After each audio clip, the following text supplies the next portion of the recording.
Salut tout le monde, Agrimog pour wicoandco.fr et on se retrouve pour un test en exclusivité du Wico Dark Moon. Alors tout d'abord, je tiens à remercier Wico pour le prêt de ce Wico Dark Moon au site wicoandco.fr dont je fais partie. Et ça nous permet de tester ce téléphone pour vous en totale exclusivité. Alors c'est un téléphone qui sort le 17 décembre et donc je l'ai reçu dans une boîte de Dark Knight comme vous pouvez voir. Donc je n'aime même pas le packaging du Dark Moon d'origine. J'imagine qu'on aura une boîte assez similaire à celle-ci avec un chargeur avec son câble micro USB, des écouteurs intra-auriculaires avec son câble plat. Le packaging de base donc pour la gamme L qui est composée du Darkful, Darkside, Dark Knight et Dark Moon. Alors ça faisait longtemps qu'on n'avait pas eu un écran de cette taille chez Wico, donc on a un 4,7 pouces, donc en comparaison avec un Think 5 par exemple, on est sur du un peu plus petit, donc ce qui va plaire à beaucoup de monde.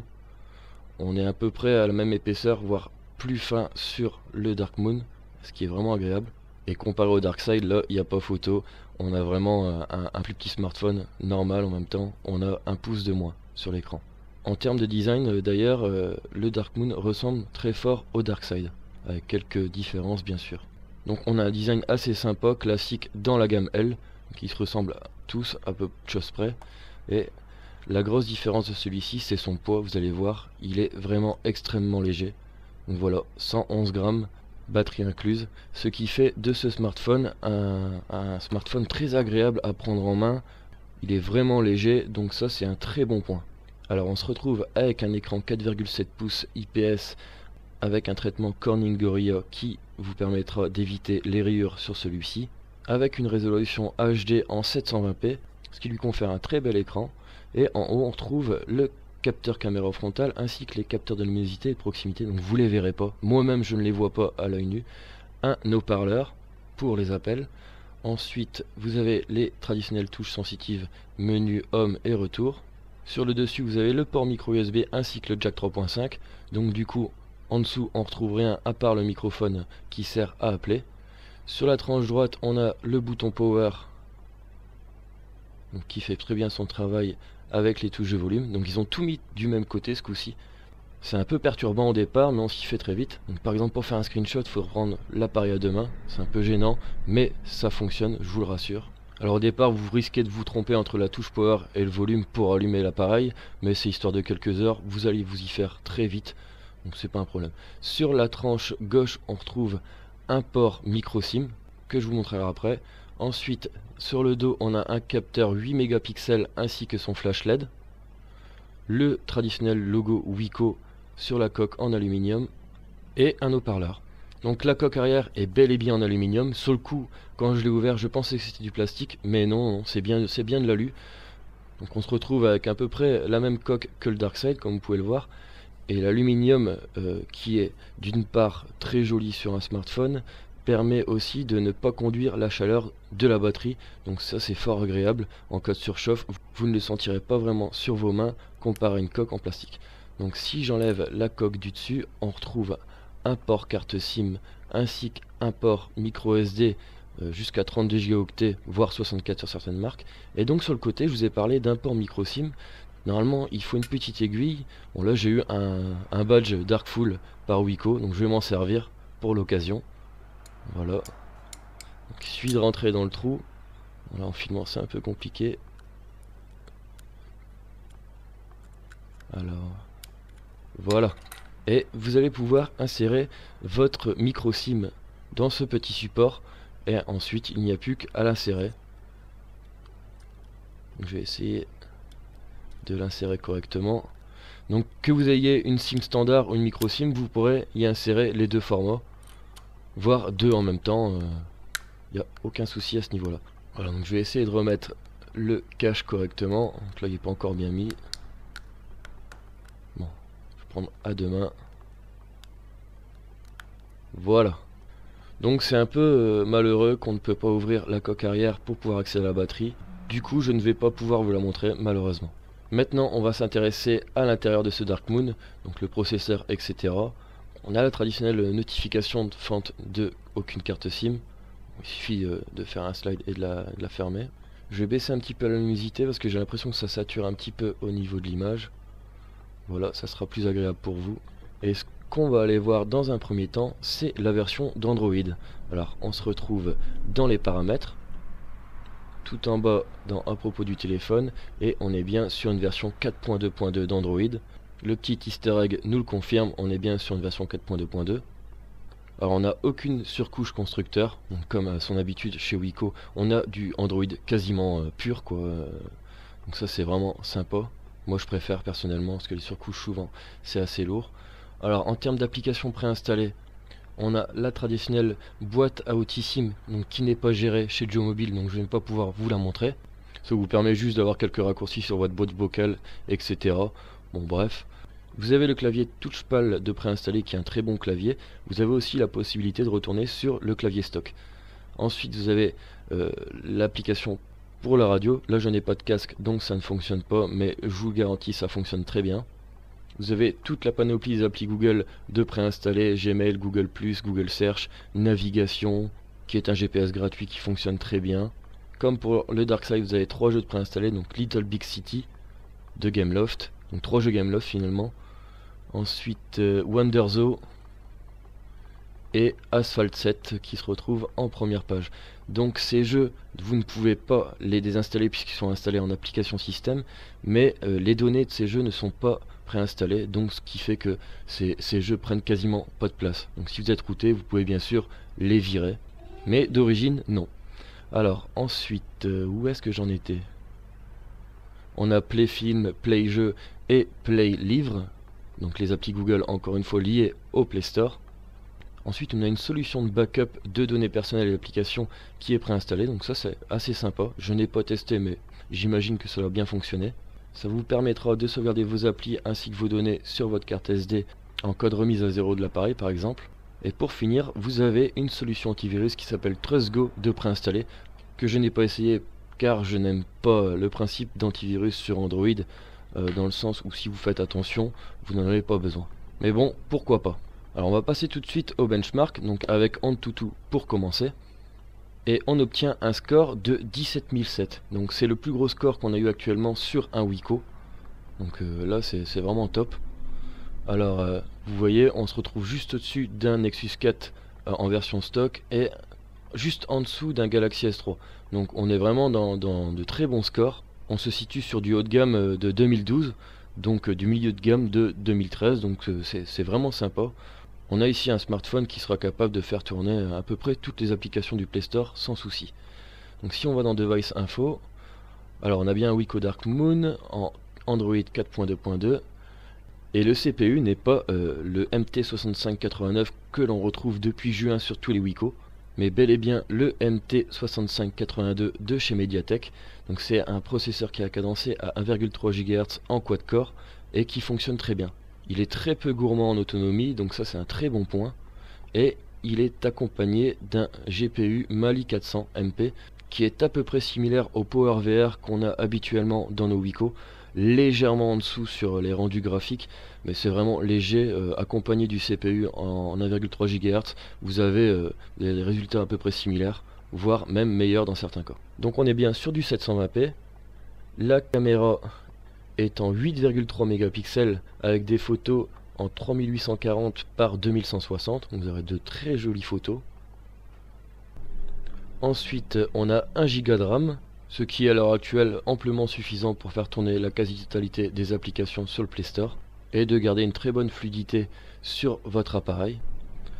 Alors au niveau du CPU on est bien sur le MT6582 en quad-core 1,3 GHz. Le GPU on en a déjà parlé, on a une densité de pixels de 320 dpi, donc ce qui est un très très bon rendu. Donc la caméra dorsale est bien de 8,3 mégapixels et la caméra faciale 5 mégas. Bon ensuite je crois qu'il n'y a plus d'infos très intéressantes. Alors on va tout de suite faire un test cadran, qui est un autre benchmark, et ça va être assez long, donc je pense que je vais accélérer la vidéo ou bien même la couper. Ça sera plus agréable pour vous. Donc voilà, le test est quasiment fini et on va tout de suite regarder le résultat. Alors on se retrouve avec un résultat de 5736, Encore une fois, c'est le meilleur résultat qu'on a obtenu sur un Wiko jusqu'à aujourd'hui. Donc à titre comparatif, un Dark Knight ou un Dark Full fait entre 4000 et 4200 points. Donc encore une fois, ce Dark Moon nous prouve qu'il en a dans le bide, et ça c'est vraiment sympathique. Alors ensuite on va tester le nombre d'images par seconde que celui-ci peut afficher grâce à l'application Epic Citadel. Bon, je ferme toutes les applications pour être dans un résultat optimal. Alors voilà, c'est une application qui utilise le moteur graphique Unreal Engine 3, qui est un moteur qui est utilisé dans pas mal de jeux sur les grosses consoles actuelles. Donc on aura un petit rendu assez sympa, et vous allez pouvoir voir que l'écran est vraiment sympathique aussi. Donc je baisse un petit peu le son parce que ça gueule un peu. Voilà, donc le temps que l'application nous propose son petit menu. Voilà. Et je vais faire tout de suite un petit benchmark. Donc vous voyez que le taux de FPS d'images par seconde tourne entre 45 et 60 images par seconde. C'est pas de façon constante, mais ça permettra d'avoir une très bonne fluidité dans les phases de jeu en 3D. Donc d'ailleurs, je ne vais pas faire de test de jeu dans cette vidéo. Je vais faire une vidéo annexe demain matin certainement, où je vais tester plusieurs jeux assez gourmands sur ce smartphone. Alors ensuite, eh bien, on va tester un petit peu l'écran ainsi que le tactile. Alors on va commencer par une application qui s'appelle Multitouch Tester, et on nous indique qu'il est capable de avoir 10 points sur l'écran en même temps. Donc je vais essayer de le reproduire. Voilà, je mets mes 10 doigts, j'ai bien 10 doigts de détecté et aucun problème d'auto-alignement entre vos deux doigts comme vous pouvez le rencontrer sur un Wiko Aussie ou Iggy. On a donc un tactile qui répond très bien. Ensuite on va regarder un petit peu la colorimétrie de cet écran. Donc je sais pas ce que ça va rendre sur cette vidéo, mais en tout cas en vrai on a un blanc qui est réellement blanc. Là-dessus il n'y a pas de souci. On a une couleur vraiment réaliste. Le rouge, aucun souci non plus au niveau de cette couleur. Elle est très bien retranscrite par l'écran. Je ne sais pas du tout comment ma caméra va interpréter les images. Le vert pareil, très bon vert, aucun souci. Bon, là sur l'écran de ma caméra j'ai l'impression que c'est pas très vert. Bon, vous aurez qu'à me croire. Le bleu pareil, aucun problème. Le gris est un peu palo par contre, on aurait espéré un gris un peu plus profond. Il tire très légèrement sur le bleu. Et pour le noir, on a quand même un noir assez profond, un très léger voile blanc, mais vraiment léger. Donc aucun souci, même au niveau du noir, vous pourrez regarder des vidéos et des films avec une très bonne qualité. Alors ensuite je vais vous parler un petit peu de la connectivité de cet appareil. On va commencer tout de suite avec un test Wi-Fi, un test de débit finalement, avec l'application Speed Test, qui va tester directement notre bande passante sur le Wiko Dark Moon. Alors vous voyez qu'on atteint un débit de 17 mégas, donc bien sûr ça dépendra de votre connexion à la maison. Donc là moi j'ai une très bonne connexion avec ma Freebox. Donc vous voyez 17 mégas c'est un super bon score pour un smartphone en Wi-Fi. Donc vous n'aurez aucun souci de navigation avec, ça sera vraiment top. On a une vitesse d'upload qui tourne autour de 1 méga, donc qui est dans la moyenne des débits et qui vous permettra de uploader des vidéos ainsi que des photos directement à partir de votre mobile.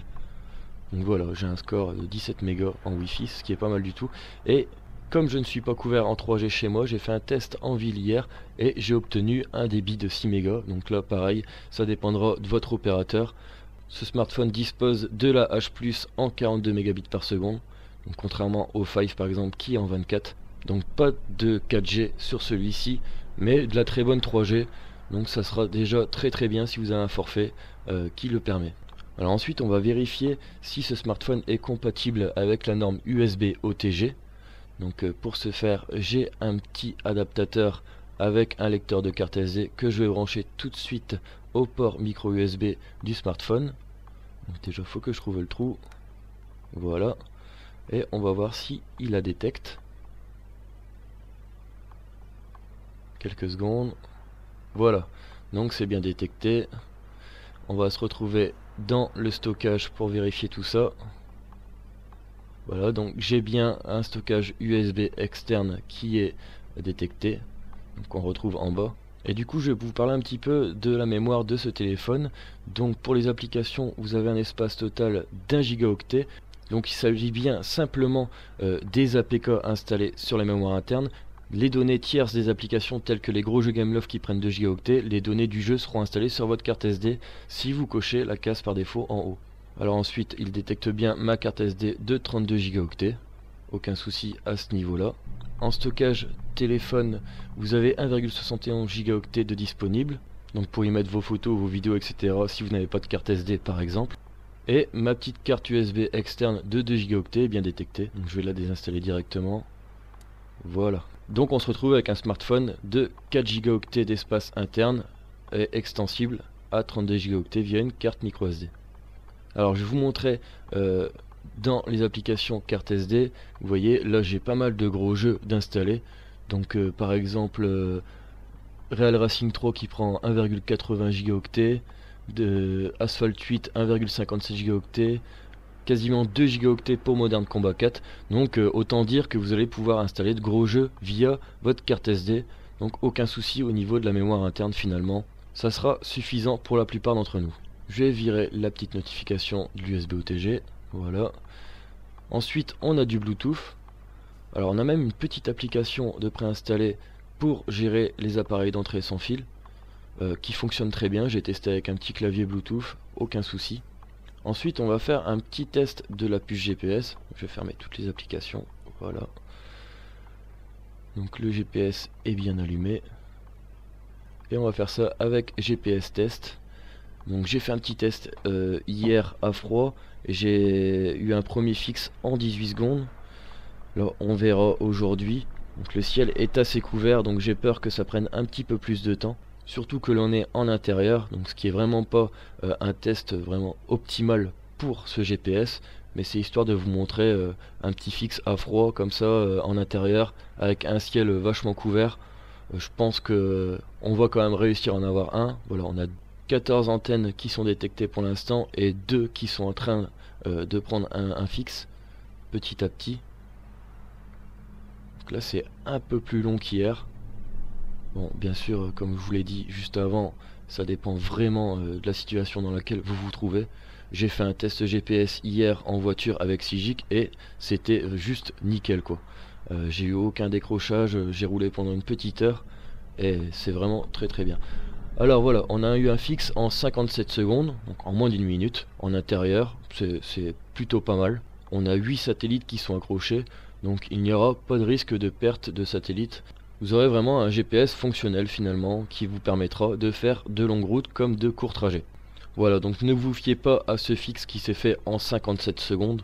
Certains vont se dire que c'est très long pour un appareil de ce type, mais je vous garantis que si vous faites un fixe dehors, il se fera beaucoup plus rapidement. Là, je vais attendre la petite pub pour pouvoir fermer l'application. Voilà.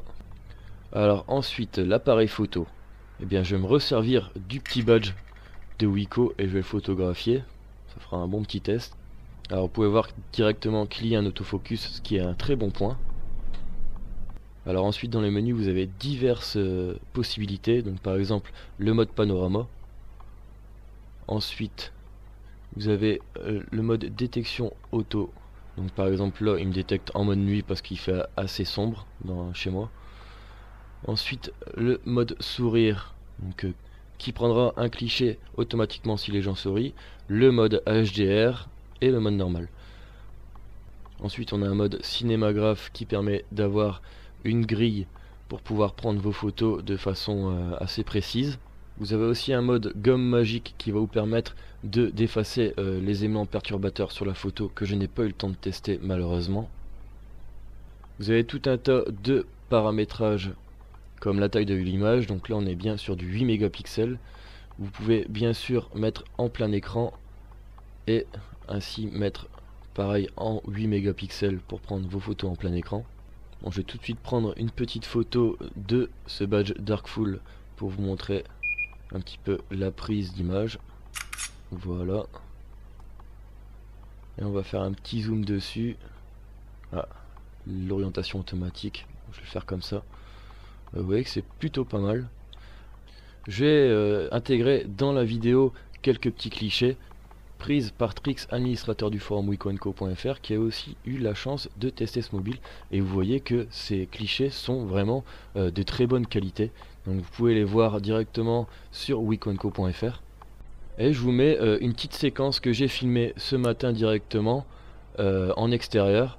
Donc vous voyez que le capteur vidéo prend aussi de très belles vidéos en 1080p, donc aucun souci à ce niveau là, il fonctionne très bien. Alors ensuite je vais tester l'image que procure cet écran avec une vidéo en 1080p que j'ai préalablement téléchargée. Donc voilà, je vais l'ouvrir tout de suite, donc, qui est en format MP4, et vous allez voir que celui-ci n'a aucun mal à lire ce type de vidéo en 1080p et procure une image vraiment excellente. Alors je vais avancer un petit peu. Voilà. Et je vous laisse profiter un petit peu de l'image et du son.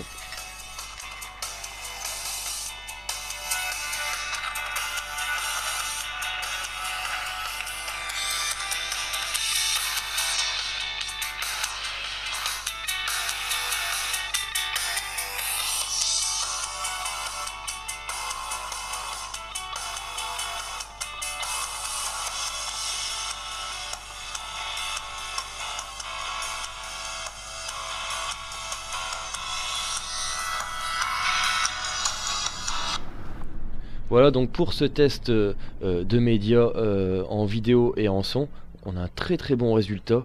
On a une image qui est vraiment d'excellente qualité sur ce mobile et un son assez puissant qui est vraiment d'excellente qualité aussi. Finalement, la seule chose que je peux reprocher à ce mobile, c'est de ne pas avoir une coque arrière amovible et ne pas avoir accès donc à la batterie, ce qui est un peu dommage. Bon, personnellement, je m'y suis habitué avec le Wico Darkside et je n'ai aucun problème avec celui-ci. Donc j'espère que ce Dark Moon n'aura aucun souci non plus au niveau de la batterie, qui est d'ailleurs de 1800 mAh, donc un peu inférieur au Sync 5 par exemple, qui a une batterie de 2000 mAh comme le Stairway. Mais je l'ai utilisé pendant 3-4 jours là, et je n'ai eu aucun souci d'autonomie. J'ai pu aisément tenir la journée en utilisation normale, l'utilisation que j'ai moi tous les jours. Donc je l'utilise quand même pas mal, que ce soit pour naviguer sur internet, pour jouer, etc.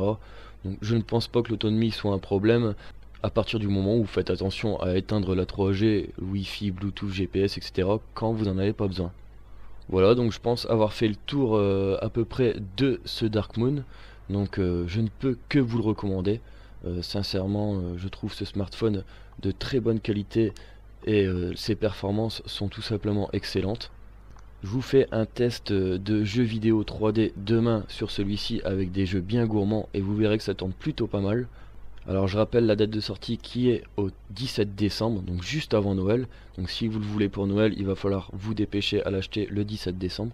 Par contre, on n'a encore aucune info au niveau du prix. Moi je pense sincèrement qu'on va tourner autour des 200 €, mais c'est vraiment mon propre avis, je ne sais pas du tout. C'est une valeur que je donne comme ça vis-à-vis des autres appareils Wico. Voilà, donc je vous recommande chaudement ce Wico Dark Moon pour ces fêtes de fin d'année. Je pense que ce smartphone va plaire à beaucoup de monde grâce à son écran de 4,7 pouces, puisque beaucoup de monde trouve que du 5 pouces et plus est trop grand. Voilà, donc pour moi, vous pouvez y aller les yeux fermés. Encore un grand merci à Wico pour ce prêt, et merci à vous d'avoir visionné cette vidéo. On se retrouve très prochainement pour de prochaines vidéos sur le Wico Dark Moon ainsi que les autres Wico, comme à mon habitude. N'hésitez pas à vous abonner à ma chaîne YouTube ainsi que de me suivre sur les différents réseaux sociaux. En attendant, moi je vous dis à très bientôt pour de prochaines vidéos. Ciao!